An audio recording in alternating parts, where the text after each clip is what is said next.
মা, মা, কোথায় তুমি? ও বাবা, তুমি? হ্যাঁ, অ্যাকচুয়ালি আমি চাকরিটা পেয়ে গেছি।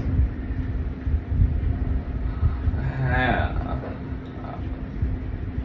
আমি অ্যাকচুয়ালি এই যে বলে না অভ্যেস, আমার তো মনেই নেই মা 3 মাস আগে আমাদের ছেড়ে চলে গেছে। বাট আমি জানি না, আমি চাকরিটা পেয়ে গেছি বাবা, পেয়ে গেছি। মার খুব বড় স্বপ্ন ছিল যে আমি লাইফে কিছু করব, আমি ভালো কাজ করব, ভালো একটা চাকরি পাবো। আলটিমেটলি দেখো আমার পোড়া কপাল। চাকরিটা তো পেয়ে গেলাম, বাট মাকে গুড নিউজটা দিতে পারলাম না। না, ঠিক আছে, ঠিক আছে, বাট মা, তুমি যেখানেই থাকো, তুমি আমার সাথে থেকো মা।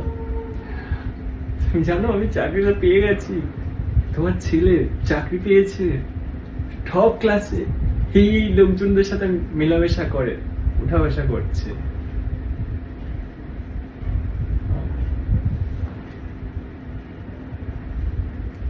আমি কি বলবো বুঝতে পারছি না।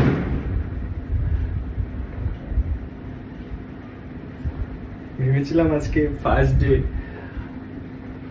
গুড নিউজটা মাকে আগে দেবো, বাট মাই তো আমাদের মধ্যে নেই, চলে গেছে। কেন এরকম হয়? সবাই কেন চলে যায় উপরে?